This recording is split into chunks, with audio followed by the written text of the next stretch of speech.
relacionadas con las fallas existentes en la ciudad, que como pueden ustedes imaginar, pues están muy arraigadas. Y es que son las propias fallas, igual que aquí tenemos comparsas y comparsistas, allí las propias fallas que están para celebrar la fiesta de las fallas en marzo, decidieron en un momento determinado también arrancarse con los moros y cristianos. Y muchas de las comparsas que hay dependen de las propias fallas de la ciudad. En el bando moro están las filás, mercaders, els de la vila, les de la vila, el ballet tribal, la colla del tambor y les filaes desaparegudes. Por el bando cristiano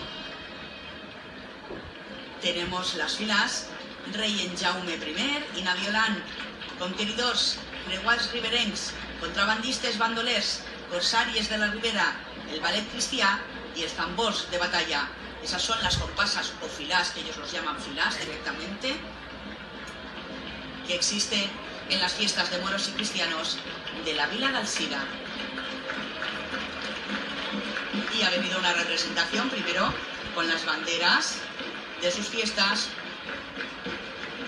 y después pues con una fila formada por el bando cristiano, que ahí la tenemos.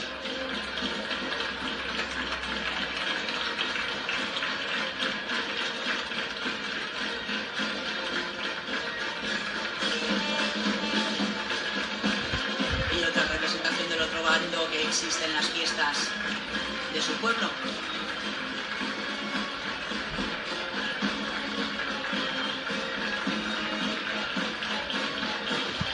Fue en 2001 cuando en Alzira pensaron que su descendencia árabe era indiscutible y que por lo tanto no podía faltar en su ciudad una fiesta de moros y cristianos como se hacía en otras localidades vecinas. Y ahí fue cuando, aunque antes